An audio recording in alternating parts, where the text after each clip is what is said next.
My name is Brian, and what I want to talk about today is not theory and not the kind of polished lines that look good in quote collections. These are things tested by years, by fire, by loss, by silence, in those moments when the whole world seems to be shouting. These are the rules no one teaches you in school. But without them, it becomes very easy to lose not only your path, but your own face. Life rarely speaks to us loudly. Most of the time it speaks in a whisper, through disappointment, through the silence that comes after betrayal, through pain no one else can see. And if you do not stop in that moment and truly listen, you can miss the most important thing of all, the understanding of how to live without losing yourself. If you have ever asked yourself, why did I trust the wrong person again? Why do I give so much and still end up with emptiness in return? How do I stop being afraid of the future when the past still has a grip on me? Then this video is for you, because wisdom is not about knowing everything. It is about hearing in time what has already been living inside you for years. Truth of 1. A wise person does not say much but listens deeply. You were given 2 ears and 1 tongue for a reason, to hear twice as much and answer only once. This is the first rule, and it is the simplest one. But it is also the one people break most often. We work so hard to be heard. We want to prove we are right. We rush to insert our opinion, and in doing that, we forget something essential. Real strength is not in sounding convincing. It is in understanding deeply. When you truly learn to listen, without silently preparing your own reply, you begin to notice what is hidden behind words. The fear in a friend's voice, the exhaustion in a colleague's pause, the pain inside a loved one's joke. You stop merely reacting, and you start truly responding. And that changes everything. Relationships become more honest, conflicts become shorter, decisions become more precise. Listening is not passivity. It is attention. It is respect. It is a way not just to speak with another person, but to truly connect with them.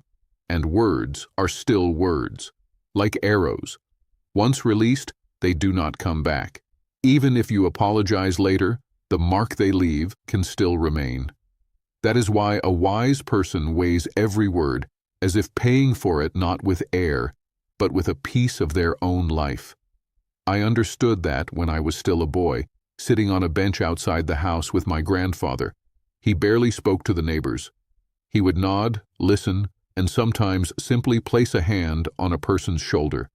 And then, after everyone had gone, he would quietly say to me, "The one who was complaining about his wife is actually afraid she might leave him. And the one who kept boasting about his car is probably drowning in the payments." I was amazed. "How do you know that?" I asked him, and he answered, "Because he was not speaking. He was shouting. And when a person shouts, they do not just want to be heard, they want to be saved."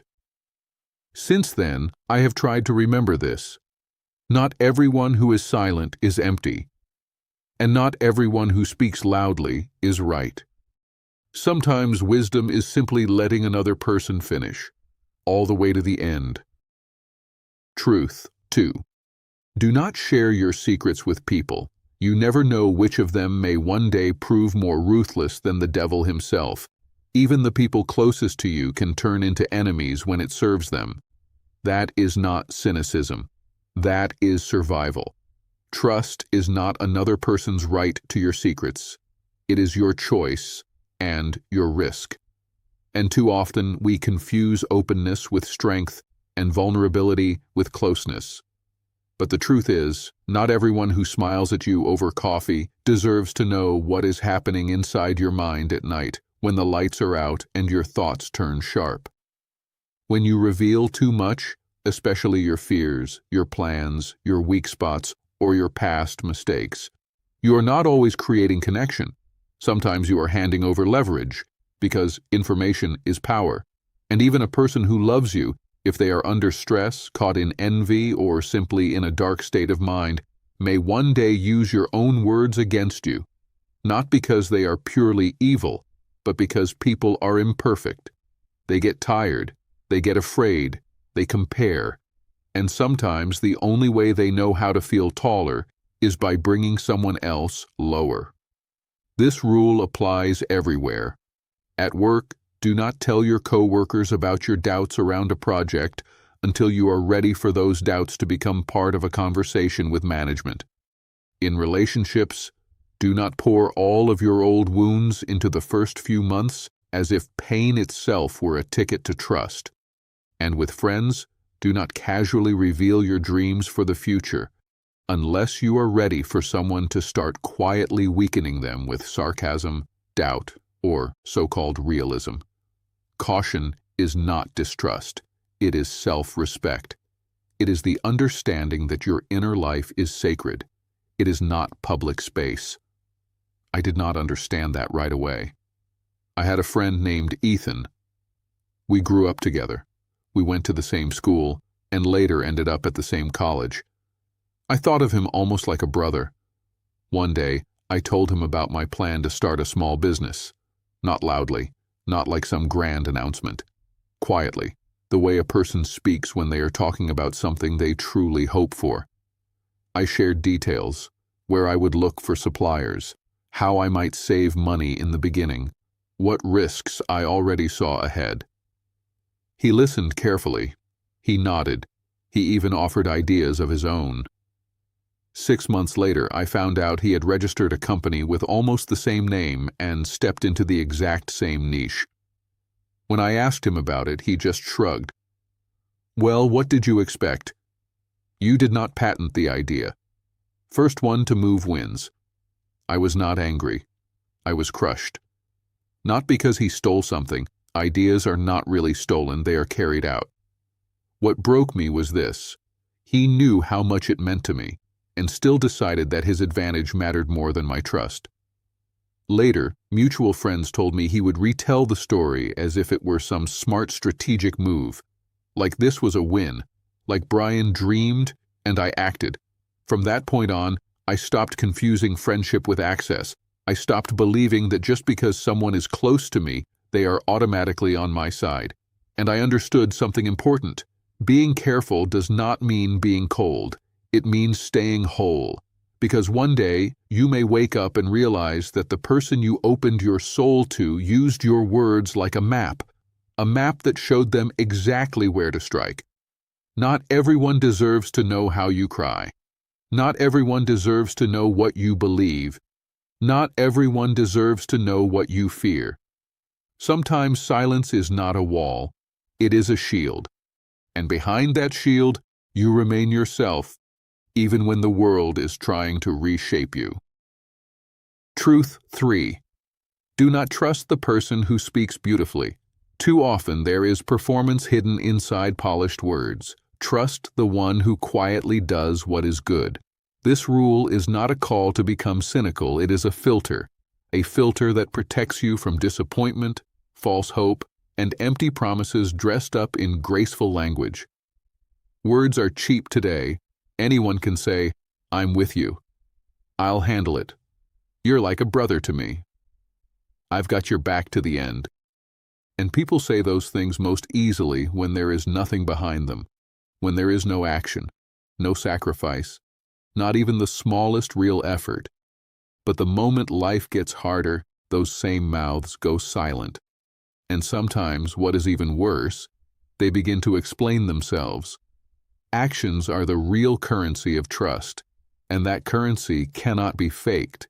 If someone shows up for you in a hard moment, not because you asked, but because they sensed that you were not okay, that is worth far more than 100 phrases like, "Stay strong, it'll all work out." If someone does the work, no one notices, but without that work, everything would fall apart. They may not look heroic to other people, but they are often the one holding the whole thing together. If your friend quietly pays for your meal because they know money is tight for you right now, they are not waiting for gratitude. They simply know it is the right thing to do. This rule applies everywhere. At work, do not watch the person who makes the loudest promises about taking the project to the next level. Watch the one who stays late to fix a mistake no one else even noticed. In relationships, do not believe the words, "You are the meaning of my life," if that person cannot even get up from the couch to bring you a glass of water when you are sick. In friendship, what matters is not the one who writes, "Love you, brother," in the group chat. It is the one who will drive over at 3 in the morning if you say, "I'm not okay." Beautiful words can comfort you, but only actions can carry you. I learned that through a man named Daniel. He was a distant relative on my mother's side and lived a few blocks away. We were not especially close, but somehow he always appeared exactly when he was needed.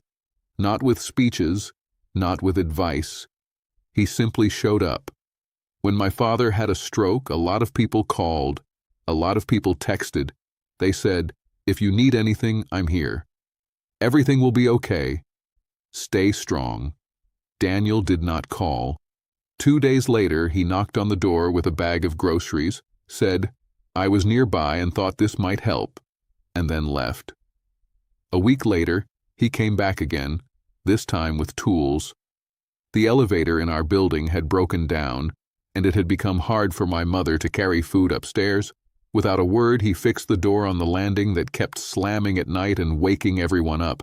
No speeches about helping, no photos for social media, no hint that we owed him anything.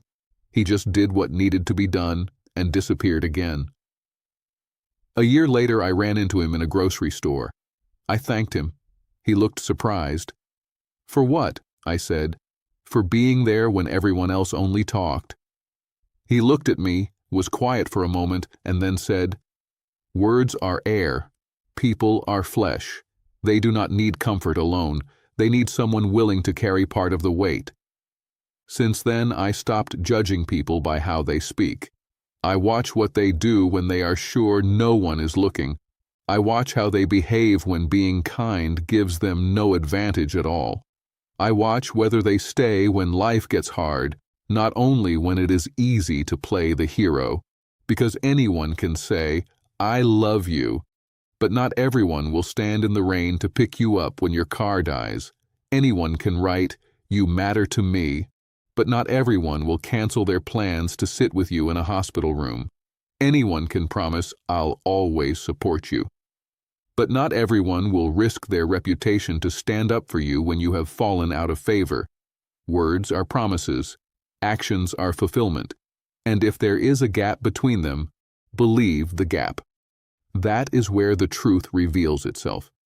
Do not waste your time on people who only know how to talk.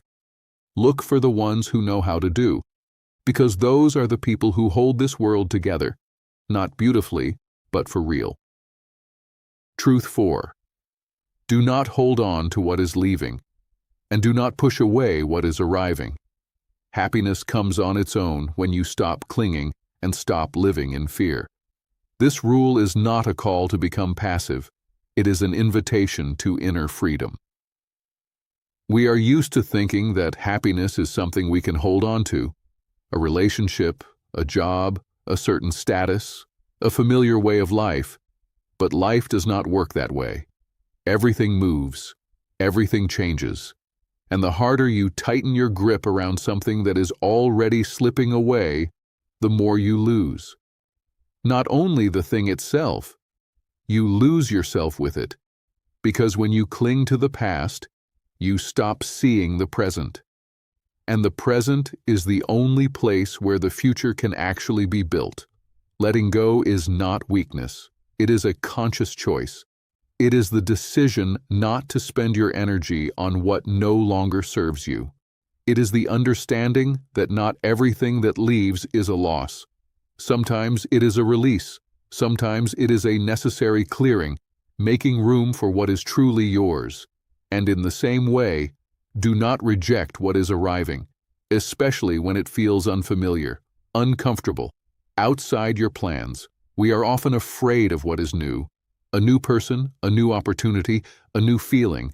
because the new disrupts our illusion of control, but that is exactly where life begins to move again.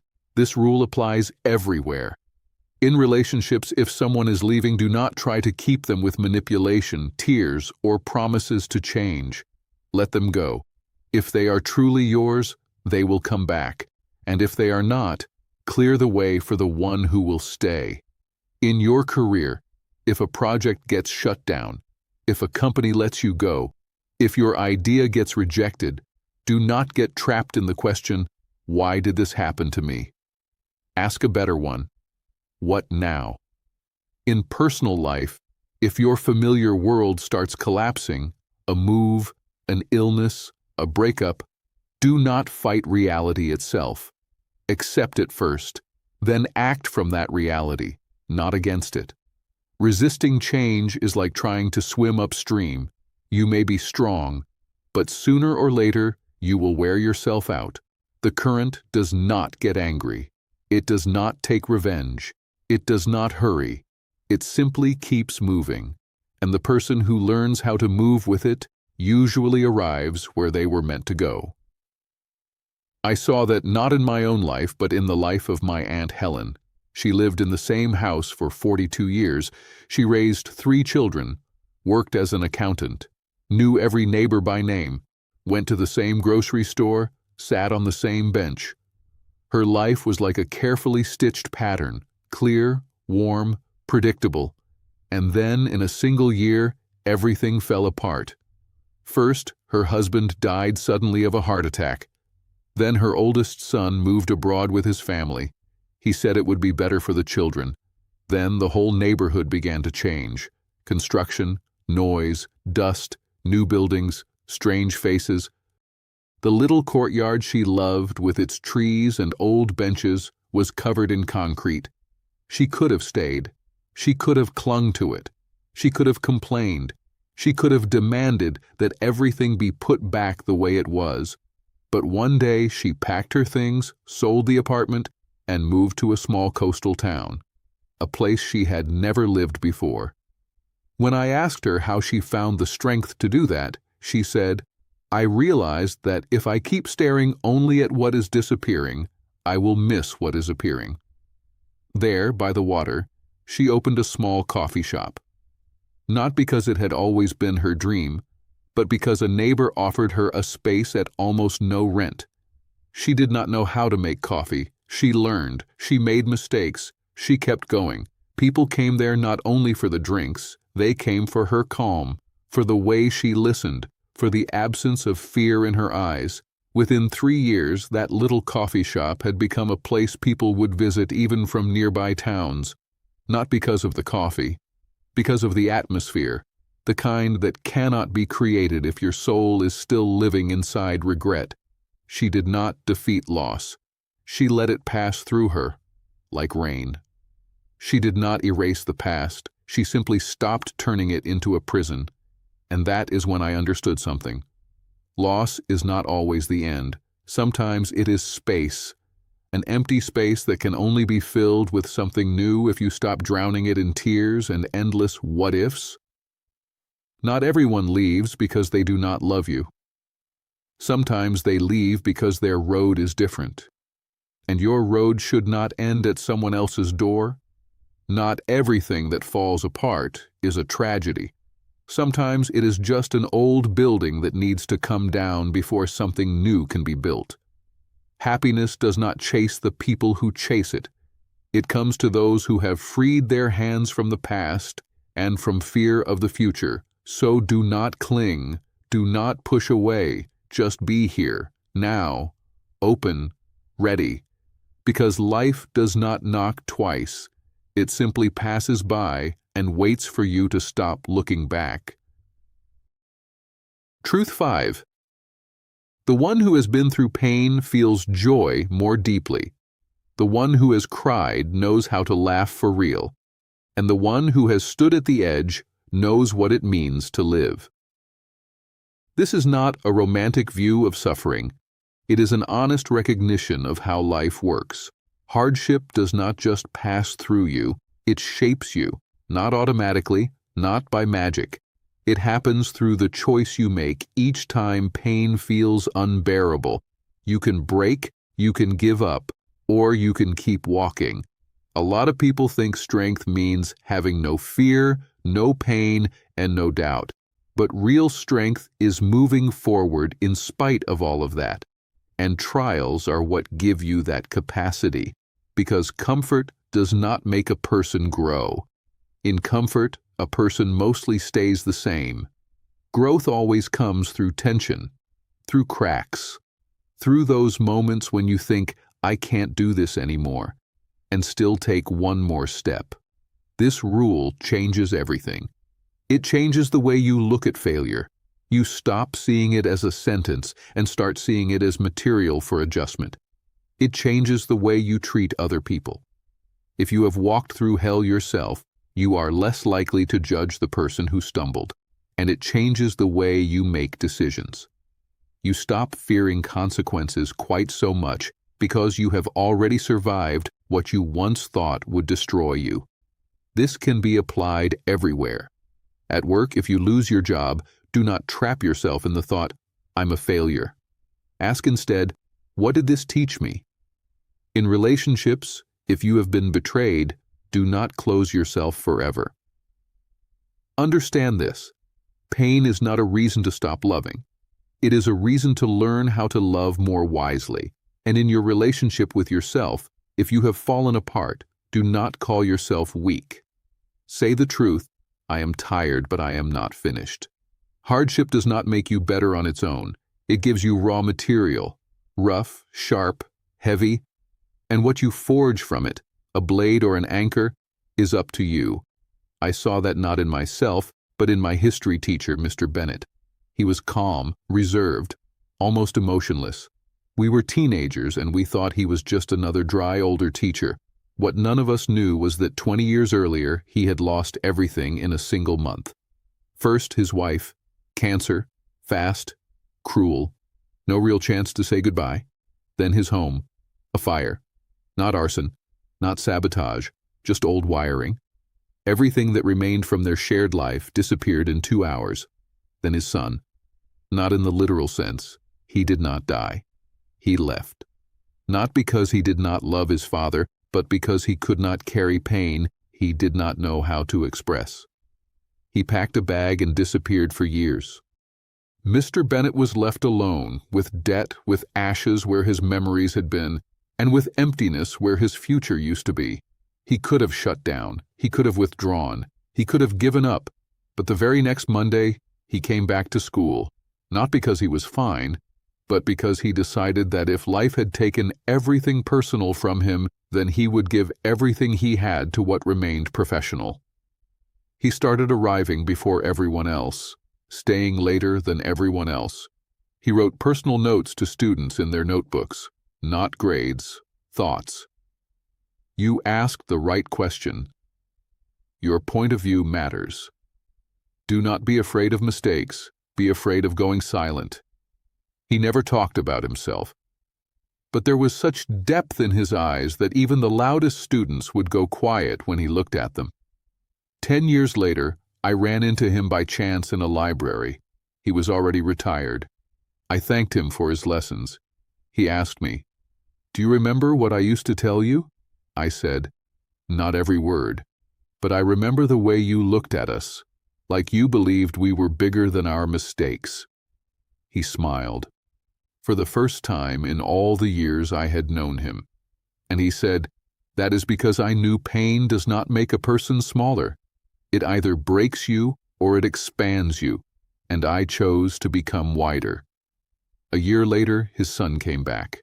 Not with apologies. He simply came. They did not hug.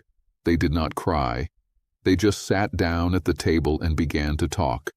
First about the weather, then about life. Mr. Bennett did not become happy in the ordinary sense, but he became whole. Not because the pain disappeared, but because he allowed it to become part of him, not as a scar, but as a compass. And that is when I understood something. Trials do not come to you because you are weak. They come because you are capable of walking through them, and carrying out not only a lesson, but light. The one who has tasted salt knows the taste of honey. The one who has cried laughs sincerely. The one who has stood at the edge knows what it means to live. Do not be afraid of hardship. Be afraid of staying the same after it. Because strength is not never falling. Strength is rising each time and becoming a little wider, a little deeper, a little closer to the person you were meant to become. Truth 6. If you expect gratitude for the good you do, then you are not really giving, you are selling. That rule sounds simple, but its consequences go very deep, into the heart of how we build relationships, how we judge ourselves, and how we see the world. Generosity without expecting a reward is not about being noble. It is about inner freedom. Because the moment you do something kind and wait for recognition, gratitude, loyalty, or even just a warm smile in return, you attach a condition to your kindness. You are saying, I will help if this changes how you see me. And that is no longer kindness, it is a transaction. And when that transaction does not pay out, you feel hurt, disappointed, sometimes even angry. You think, I did so much and he did not even say thank you. But in truth, you are not angry only at that person. You are angry at yourself for giving with an unspoken demand attached to it. Real generosity does not ask to be paid back. It does not need proof. It does not need witnesses. It exists on its own, like rain falling on the earth without asking whether wheat will grow there or weeds. And that kind of generosity changes not only the person you help, it changes you, because it frees you from dependence on other people's reactions. You stop being held hostage by someone else's thank you. You act not for approval, but because it is right, and that is where your strength is. This rule can be applied everywhere. In family life, help your parents not because they are supposed to be proud of you, but because they are tired. At work, support a colleague not because you expect them to return the favor one day, but because you can see they are struggling. In society, share your knowledge, your time, your resources, even if no one thanks you, especially if no one thanks you, because generosity that waits for payment will eventually turn into debt. Debt turns into resentment, and resentment becomes a wall between people. But when you give cleanly, without hidden conditions, without thinking, maybe they will remember this, or now they owe me, you stay light. You do not carry around the weight of unpaid emotional invoices. And then every good thing you do stops being an investment. It becomes breath. I saw this once in my cousin Claire. She worked as a nurse in a hospice, not because it looked noble, and not for recognition. It was simply her calling. She cared for people who could no longer speak, who no longer recognized their own children, who could no longer control their own bodies. Many of them died alone. Their relatives stopped coming because they could not bear the pain of it.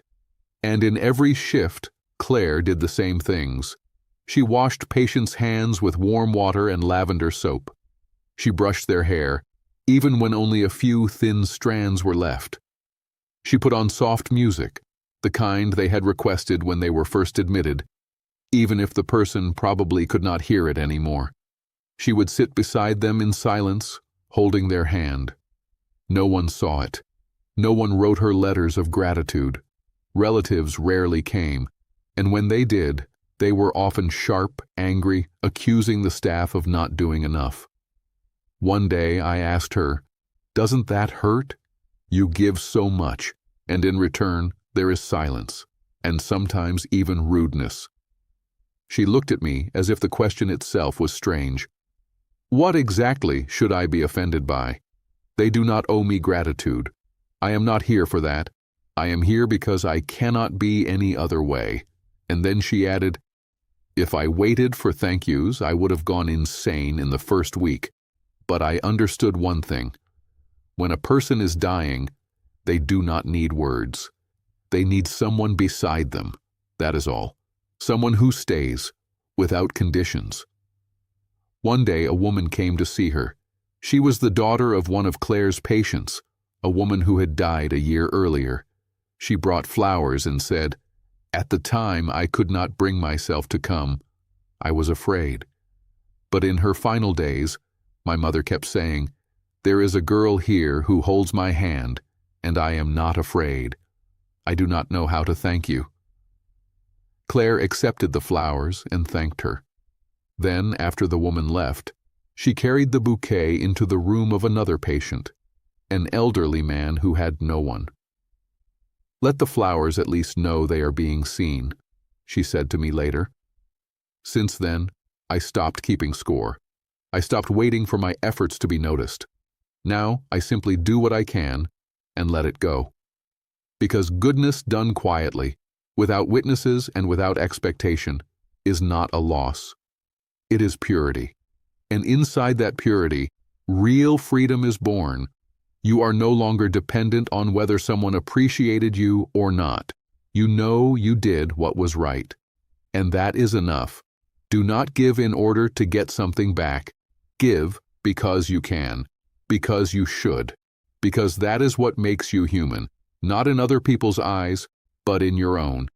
And then, even if no one ever says thank you, you will still remain whole, because your worth is not in what comes back to you. It is in your ability to give, without fear that you will be left with nothing. And the truth is, you are left with everything that matters: your conscience, your dignity, your humanity. And that is more than enough. A wise person never shares three things with just anyone: their plans, their family, and their weaknesses. Plans can be stolen, a family can be damaged, and weaknesses can be used against you. That is not paranoia. It is a survival strategy in a world where information is currency, and trust is a resource that can easily be turned into a weapon. To tell people everything is to willingly take off your armor, especially when you are revealing the parts of yourself that make you vulnerable. Your plans are your intentions before results have had a chance to protect them. Your family is sacred ground, the place where the most tender parts of you live. And your weaknesses are the cracks in your defense, the places through which other people can enter, sometimes without even realizing what they are doing. When you share your plans too early, you give other people a chance to laugh at them while they are still fragile, or quietly weaken your faith in them with their doubts, or worse, take the idea and move faster than you. When you drag family matters into the open, especially conflicts, problems, and painful subjects, you turn something private into something public, and people, even with good intentions, begin to judge, to advise, to interpret. And one day, you hear someone say, "Well, your family has always been like that," and suddenly you realize the walls of your home have become material for someone else's gossip. And when you reveal your weaknesses to the wrong person, at the wrong time, and in the wrong way, you risk hearing those same words used against you later. In an argument, in competition, or in the exact moment you are already hurting the most. This rule is not about becoming closed off. It is about becoming selective.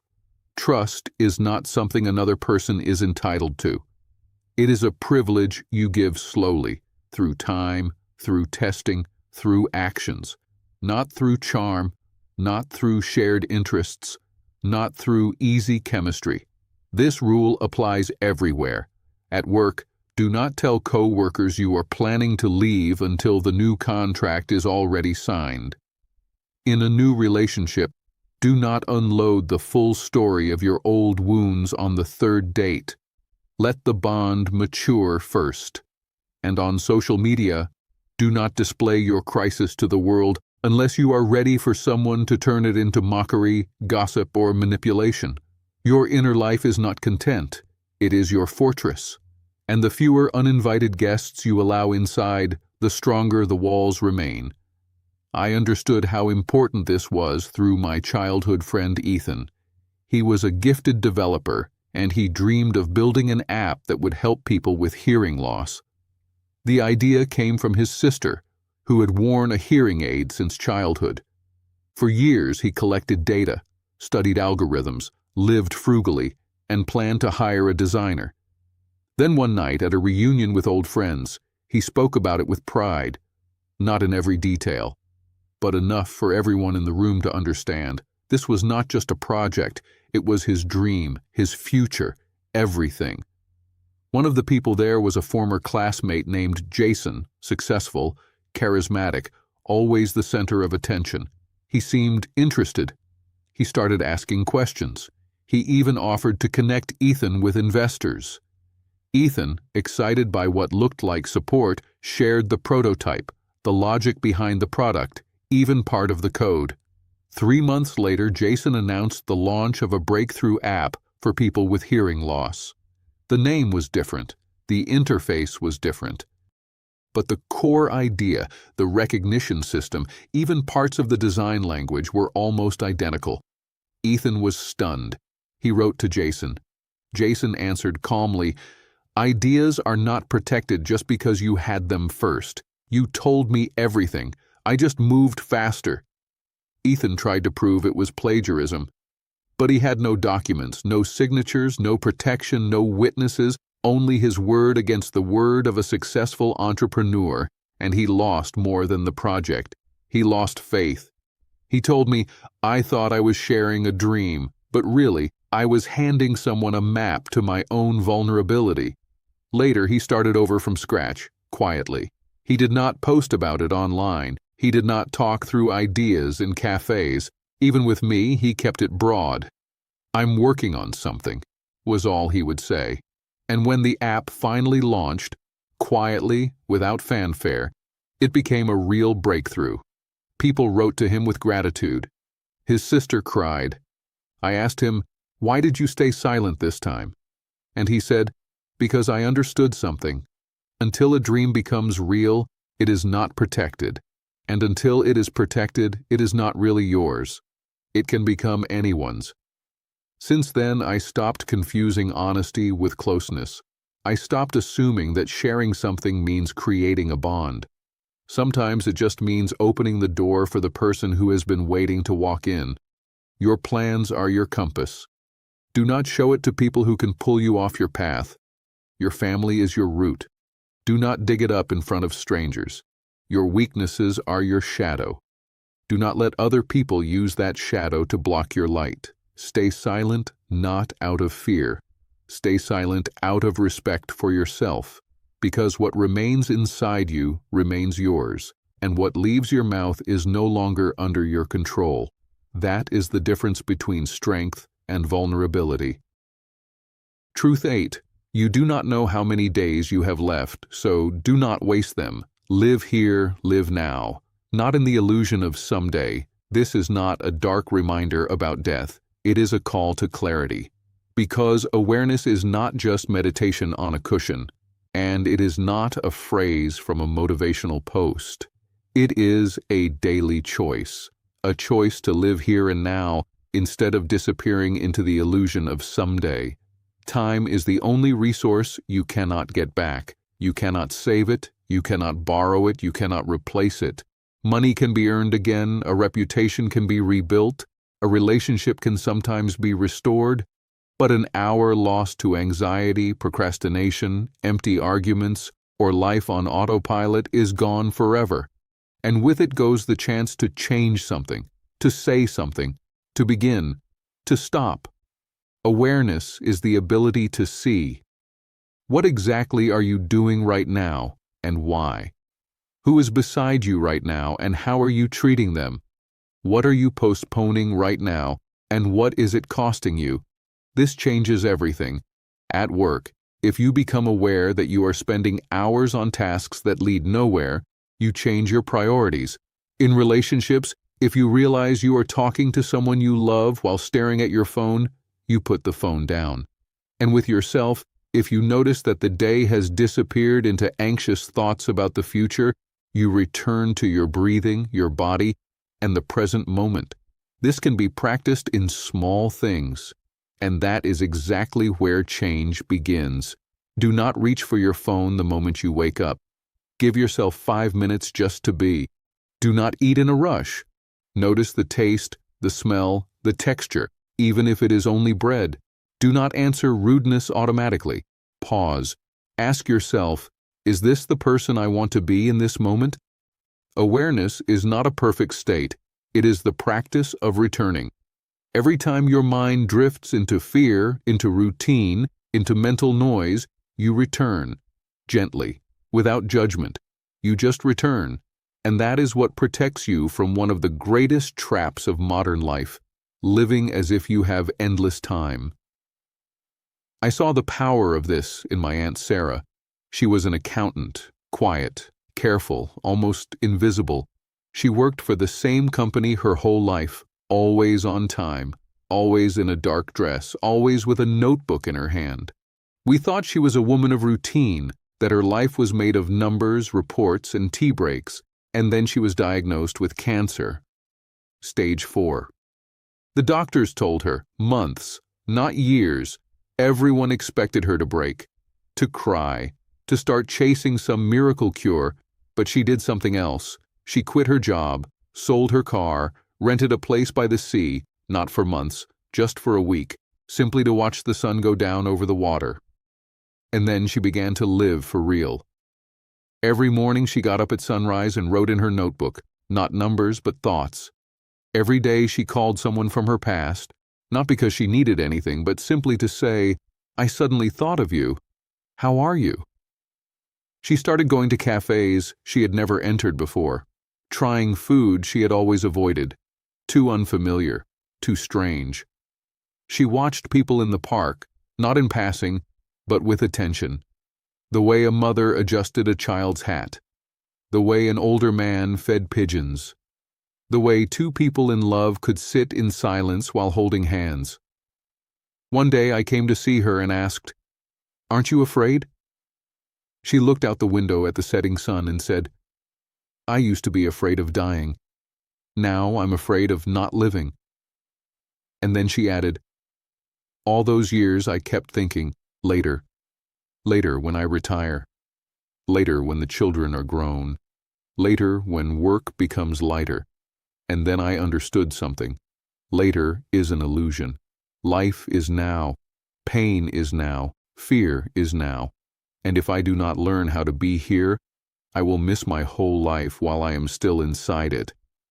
She did not live for months. She lived for almost 2 more years. And in her final days, when she could no longer get out of bed, she asked for only one thing: open the window so she could hear the birds and feel the wind. When she died, the last page in her notebook said, Today I watched a flower open. That was enough. Since then, I stopped postponing what matters most. I stopped waiting for the perfect moment to say, I love you. To begin a project, to forgive, to leave, to change. Because there is no perfect moment. There is only this one. And if you are not living in it, then you are not really living at all.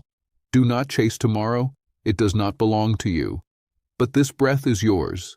This look is yours. This choice is yours. And your whole life is inside that. Do not spend it on what leaves you empty. Do not hand it over to people who do not value it. Do not hide it inside the word someday. Because someday is the word written on the graves of unrealized lives. But you are alive now. And that alone is a miracle. All that remains is to notice it. Life does not ask us to be perfect. It asks us to be honest. With ourselves, with others, with every moment we are given. We have talked about listening more than speaking.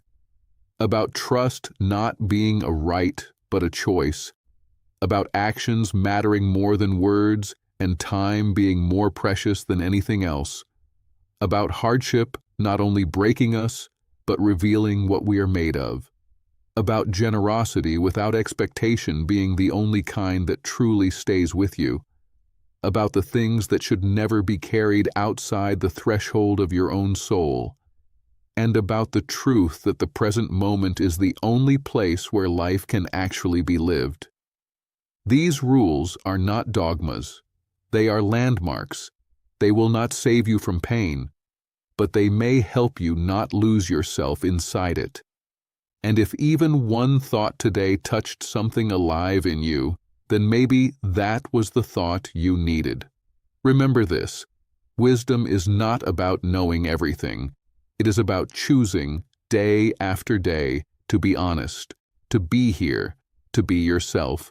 Write in the comments what you are taking with you from everything you heard today. Not one word, a short sentence. I want to know what truly reached you. And if this video gave you something real, leave a like. It is not just a button. It is a signal that conversations like this still matter. And subscribe if you want more than advice. If you want the kind of ideas that make you stop, think, and reconsider what you have been calling normal. And make sure you watch the next video. There is no theory there. There are ultra-practical principles that still work, even when it feels like nothing is helping.